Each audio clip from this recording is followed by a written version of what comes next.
আমি মেনুৱেলিও মাটিৰ খাজানা দিব পাৰিম আৰু কোনোবা দূৰত আছে তেওঁ ডিজিটেলিও দিব পাৰিব। অৰ্থাৎ এতিয়া কেছ পেমেন্ট আৰু ই পেমেন্ট দুইটা ব্যৱস্থা আজি কেবিনেটে মুকলি কৰি দিছে।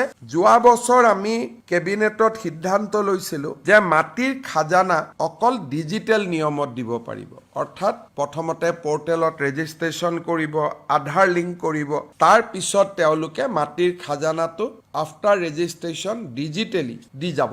এই ব্যৱস্থাটোৰ ফলত অসমত নথকা অসমীয়া লোকসকল উপকৃত হৈছে। কোনোবা আমেৰিকাত আছে, ইংলেণ্ডত আছে, বা কোনোবা দিল্লীত আছে, কোনোবা ৰাজস্থানত আছে। কিন্তু যিসকল দুখীয়া পৰিয়াল আছিলে, মাৰ্জিনেল ফাৰ্মাৰ্ছ, যা সৰু সৰু মাটিৰ মালিক, তেওঁলোকে ডিজিটেল খাজানা দিব পৰা নাছিলে। আৰু এক প্ৰকাৰ ৰাইজৰ মাজত অলপ কথা বতৰাও আৰম্ভ হৈছিলে যে বহুত দিন ধৰি আমি মাটিৰ খাজানা দিব পৰা নাই। আজি কেবিনেটে সিদ্ধান্ত লৈছে যে যোনে ডিজিটেলত দিব পাৰে দিয়ক, সেই ব্যৱস্থাটো চলি থাকক। কিন্তু ৰাজ্যৰ দুখীয়া পট্টাদাৰসকলে বা মাৰ্জিনেল পট্টাদাৰসকলে, মধ্যম বৰ্গী পৰিয়ালসকলে মাটিৰ খাজানা দিওঁতে যাতে কষ্ট নাপায়, আগৰ দৰে মৌজাদাৰে নগদ টকা লৈ মাটিৰ খাজানা ৰিচিপ্ট দিয়াৰ যিটো ব্যৱস্থা আছিল, সেই ব্যৱস্থাও চলি থাকিব।